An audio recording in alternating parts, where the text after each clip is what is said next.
Arnie Skelton, and each week in this podcast series I'm going to offer you my top 10 tips on particular topics or themes that might be of help or interest to you as either a teacher or as a manager, or both. Welcome to this week's podcast, which is all about influencing skills. So here are my top 10 tips on how to successfully influence others. But before starting my list, here are 3 points I'd like you to think about. Firstly, influence is inevitable. We influence people all the time, whether we intend to or not. Usually it's unconscious, unthinking. So for this list that follows, the question is this: do you want to have a conscious influencing strategy? That is, do you want to consciously think, who do I want to influence and how? Are you leaving your influence to chance, or are you managing it? Secondly, and following on from this first point, is choosing your influence approach somehow inauthentic? What about just being myself? Well, that's a fair question, and it's one I'm often asked, and here's my answer. We all adjust our behaviour to suit different audiences all the time. For example, if you have the opportunity to explain your job to a colleague in a different college or organisation, then you'd use one set of words or vocabulary to do so. And then think, if you were explaining the same job that you do to, say, your 7-year-old niece, you'd use a different set of vocabulary and language, but it would be equally authentic. It would still be you representing yourself to an audience in a way that they could access and understand better. So we make these adjustments about how we connect to people to improve our connection to them and to establish greater rapport. So I think adjusting the way you are for different people is valid and is commonplace. I think everybody adjusts their behaviour for different audiences, consciously and unconsciously, all the time. And that leads to my third point: different strokes for different folks. We may use one approach in one context with one set of people and a different approach with another. We're not fixed in our influence. We adapt, shift and change how we come across, consciously and unconsciously, in different settings with different groups or people. Okay, so having made those 3 general points, let's get on to my top 10 list for influencing others. Tip number 1 is impression management. I think we'd all accept that we can't not make an impression. Sorry about the double negative. What I mean there really is we're making impressions on others all the time. We transmit influence and impression wherever we are, whoever we're with.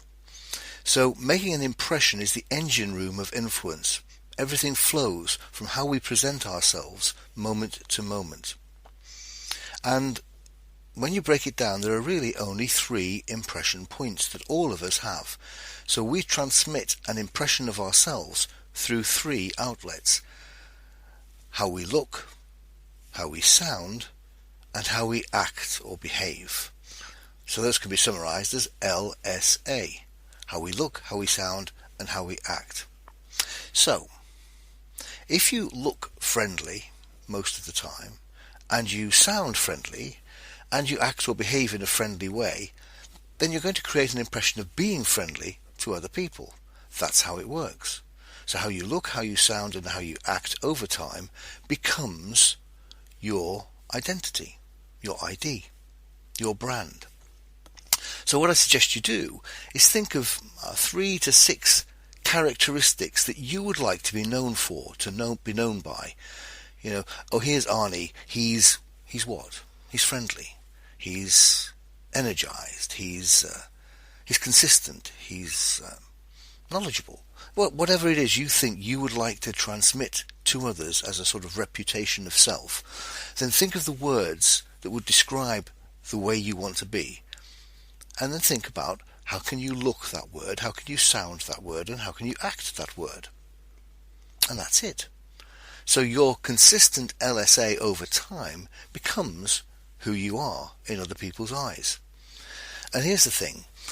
If you think you're friendly, perhaps because you would like to be thought of as friendly, but you do nothing to look friendly, sound friendly, or act friendly, then you're delusional. You have an impression of self internally that's not consistent with how you present yourself externally. So to finish this little first tip, think of your LSA as your DNA. How you look, sound and act creates your identity. Tip number 2. Choose your label carefully, and also choose the label of the person you're working with carefully too. What I mean by that is, in order to get through life, we need to use language as a shorthand. So we describe people often in label terms, and I'm not very keen on that. He is X, she is Y. Well, I could have a number of labels. I can be a sportsman, I can be a family man, I can be lazy, I can be energized. In other words, these shorthand labels constrain the richness of any individual. But also, more than that, they become an identifier, don't they? They think, well, if this is Arnie and I think of him as lazy, then I'm going to interact with him from the point of view not of Arnie, but of his label. So be very careful about how you create a label of somebody that you're working with, because that label that you're using could be helpful or unhelpful in the way you work with them and the expectations you have of them. You see, I think if you look at your own life and think, well, how would I characterize my life in terms of labels? Who am I? What am I? There are a number of labels you could have. The color of your hair, your height, your postcode, where you were born, which school you went to. And all of those create impressions for yourself and for others. So since most people will have a wide range of labels that can attach to them, and that includes you, think carefully how you present yourself. So if you're meeting somebody for the first time and you just have an initial get to know each other conversation, think about the labels you're going to use to describe yourself. What are you going to focus on? What are you going to choose as your identifying label? And think about labels that the other person may carry, and make sure you work with a label for them that's helpful. So, tip number 2, choose your and their label carefully. Tip number 3, put yourself out to put the other person in. In other words, you go first. You make the adjustment. You make the first move. You can't influence from the outside. So get closer to people in order to create some influence. So if you prefer an Italian meal but they prefer going for a curry, well, go for a curry. So match their preference rather than your own. Make them feel comfortable. Put it another way, identify their comfort zone or zones and go there. So tip number 3, put yourself out to put the other person in. Tip number 4, match their currencies. So here's a little story. Imagine you were going to France, say, on your holiday. What currency would you take? The chances are you'll take euros. That's, after all, the currency of France. So why wouldn't you take pounds sterling? Why wouldn't you take our currency? The answer is pretty obvious, isn't it? If you were going to France for a week's holiday and only took pounds, people who you were trying to trade with would get quite frustrated, quite irritated. You wouldn't have a comfortable relationship with those you were exchanging with. So, life works like that too. Every one of us has a particular currency or set of currencies, which is effectively what we prefer to spend our relationships in. So people prefer to trade their experiences and communicate in ways that are specifically preferred by them. So we each have, if you like, a different currency, a preferred way of expressing ourselves, things that matter to us in how we communicate and how we connect to people. So, for example, some people are more formal than others. Some people like rich and extensive language. Some people like simple language. Coming from the world of NLP, neuro-linguistic programming, we've learned that, or I've learned that, there's something called the rep system, the representation system, which means that all of us, every one of us, receive our information from the world through our 5 senses. That is, seeing, hearing, touching and feeling, tasting and smelling. All of those 5 senses give us access and interpretation of the world that's around us. Now, some of us have a different blend of those 5 different senses. Some of us are very visual. I am. Some people are quite auditory. They hear things very easily and quickly. They like rhythm and the sound of things. Some people are quite kinesthetic. They like to touch things and feel things. They like movement and so on.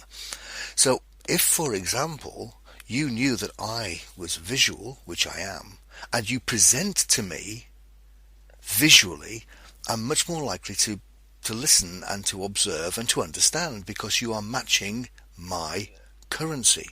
My currency is being visual. Somebody else's currency might be auditory. They hear things, they like sound, they like rhythm, they like tempo, they like repetition. Other people like to touch and feel things. And we can even use vocabulary to represent that. So how does this feel to you? Would be a kinesthetic expression. How does this look to you? Would be a visual expression. How does that sound to you? Might cue into that particular person's auditory currency. I think this is really quite exciting and interesting. See if you, watch out for, look if you can, discover other people's preferences. See, all of those words I've just used were visual. That's my currency. So if you listen carefully to me, listen, auditory, then if you listen, if you observe, if you connect to other people, you get to discover their preferred currencies, and then you can match them. And the more you can match somebody else's preferred currency, the more likely you are to have positive influence with them. So tip number 4, identify, then match the other person's currency. Tip number 5, use cues and clues. Here's what I mean by that. In conversation, and typically in a classroom with your students, for instance, you try and encourage dialogue. You get people talking. People describe things, they explain, and they say something perhaps about themselves. Listen carefully for the words they use, and later see if you can play back some of the words they used, some of the interests they have, some of the points they made. Play them back to them, because that demonstrates that you value them, because you've been listening to them and you've stored it, remembered it, and can recall it. It's very powerful, and it will bring that other person closer to you. They'll think, gosh, he's not only listened to what I was saying, he's bothered remembering it. The classic example of that, of course, is knowing people's names. If you bother to learn everybody's name and play it back to them, they feel more connected to you, more investing in you, because you've invested in them. So, tip number 5, use cues and clues presented to you by other people, and classically, use their names. Tip number 6, develop credibility. One of the 3 key influencing factors that I'm going to move into now is credibility. People are influenced positively by people they see and regard as credible. So, have a track record that matters to the people you're trying to influence. Build and create a reputation in areas that other people are influenced by. Develop reliability, develop consistency. And the consistency can be around those LSA factors I talked about earlier. How you look, how you sound, and how you act. Do you keep your word? Do you deliver your promises? All of that builds credibility. And credibility is a key factor for positive influence. Tip number 7. develop likability. I need to give credit here to Anthony Robbins. I'm going to give you a list of 10 words, which are really words that he uses in his book, Awaken the Giant Within. And the first time I saw this list, I thought, it's a bit twee, but actually the list stayed with me, and I think it's a really authentic and valuable list of key factors that we can all present and produce that create likability for us in other people. So these are my top 10, Anthony Robbins' top 10 likability factors. These are all characteristics of self that seem to have a positive impact on others. So here are my top 10 likability factors. 1. Love and warmth. 2. Appreciation and gratitude. 3. Taking and showing an interest in things and in people.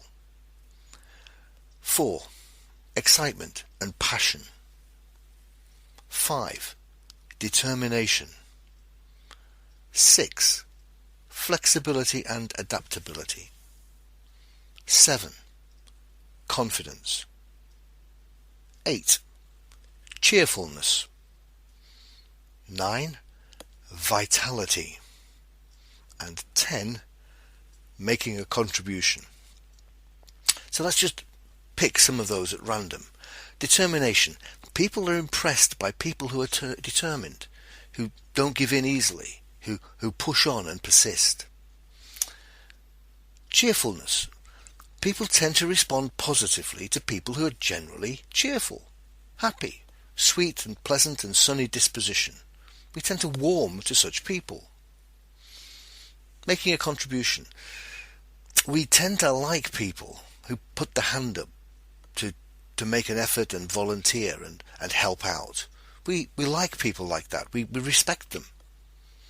I'm just going to do something now which I find quite funny and perhaps makes my point. I'm going to give you the reverse list. I'm going to give you the same 10 characteristics, but from the reverse point of view. I'll go through them quickly. But imagine yourself living and working with someone or a group of people who have these characteristics. Cold and hateful, unappreciative, ungrateful, showing no interest in people or things, dull, boring, give up easily, rigid, low in confidence, miserable, lifeless, and never volunteer for anything. Do you really want to work with those people? Do you really want to live with them? So, Tony Robbins' top 10 likability factors are my tip number 7. Likability. Develop likability. Choose some, if not all, of those 10 factors and invest in them. Tip number 8. Develop affinity. Now, by affinity I mean a coming together, a sharing. So if you have affinity with somebody else, there's some common ground or common bond between you. So classic affinity points are you have a shared history. You maybe went to the same school or the same college or university. A shared background in terms of upbringing. You were born in the same place, city or town. You know and live in areas that you share. You've had a shared experience. You've been on holiday together, or you've been stuck in a lift together. So affinity is things that you connect to the other person with because you both share that experience, or not so much shared behaviour experiences as shared values, things that you value between you, common interests, shared hobbies, shared hopes, shared ambitions. You both want to go to somewhere that you neither of you been to. You both like the same rock band. Anything where there's a connection of empathy between you will help you be more influential with that person. So tip number 8, develop affinity. Tip number 9 is to understand reciprocity. This is a very common feature of human behaviour and very powerful, but it needs to come with a word of warning. Reciprocity is a sense of, a technical word is indebtedness. a reciprocal arrangement is if somebody does you a favour, you feel you have to do them one back. You don't like to be one down with that person. So if you're out having a social night out and you're with a group of people and each of them buys a round of drinks, you tend to feel you need to buy a round of drinks too. You need to equalise. You need to reciprocate. You need to do for the others what others have done for you. So if somebody does you a favour, there's a kind of sense of needing to pay that favour back. So reciprocity is really about payback, to equalise the relationship so that you're not in somebody else's debt.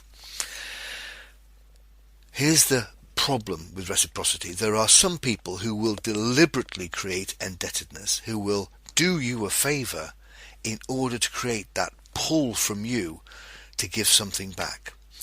It's the principle, for example, of a commercial company giving you a free gift or a discount, a loss leader, to tempt you to come back in because you've been done a favour. You've been given something that's valuable to you, so you give something back valuable to them, which is, of course, your purchase.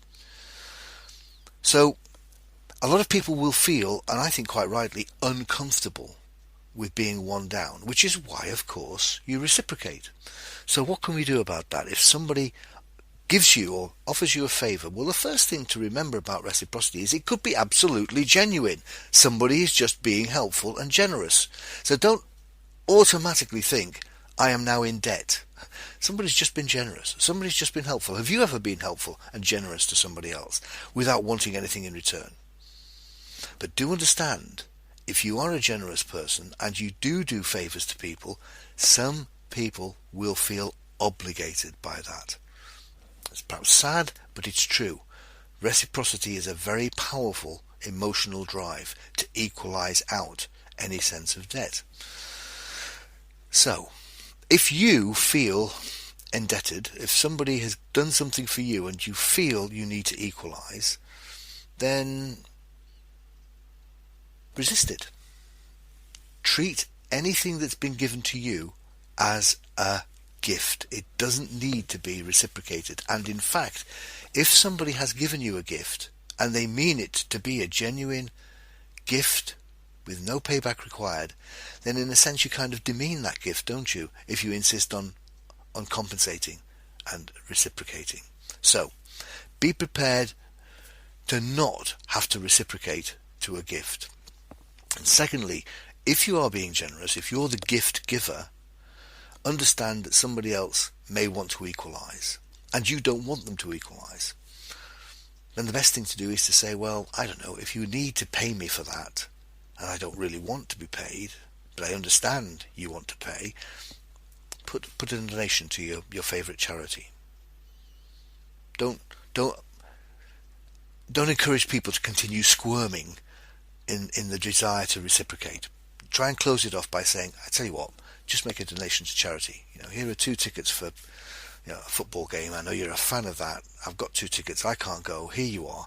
I don't want the money for them. I'd like it to be a gift, but if you feel you have to pay in some way for them, make the equivalent amount of money a donation to charity. That would remove the reciprocal burden.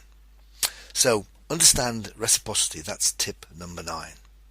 And my final tip number 10, is be interested in their interest in their interest. Okay, I need to explain that. Be interested in their interest in their interest. Suppose you're talking to somebody and they have a hobby of growing cacti. Don't pretend that you too are interested in cacti if you're not. Don't fabricate an interest in what they're interested in. What you should be interested in is them being interested in that. So you should ask questions like, wow, so what got you into that? Where did that come from? Is it an expensive hobby? How long have you been doing it? Do you need to have certain conditions? Can you grow them at home, or do you need a greenhouse? Or do you have a favourite? Or are they valuable? Do you need to? You're interested in them, not the cactus. You're interested in the person and their passion for whatever it is they're investing in. And as soon as you do that, as soon as you talk to them about their interest, they'll come alive. It's ridiculous to pretend you're interested in what they're interested in, but you always can be interested in them being interested. And that's it. Those are my top 10 tips for influencing others. Quick run through. Create a positive impression through LSA. Choose your label and their label carefully. Put yourself out to put the other person in. Identify, then match their currencies. Use cues and clues that they present and play them back. Develop credibility. Develop likability. Develop affinity. Understand reciprocity, and be interested in their interest in their interest. I hope you found those helpful. That's it. Bye for now.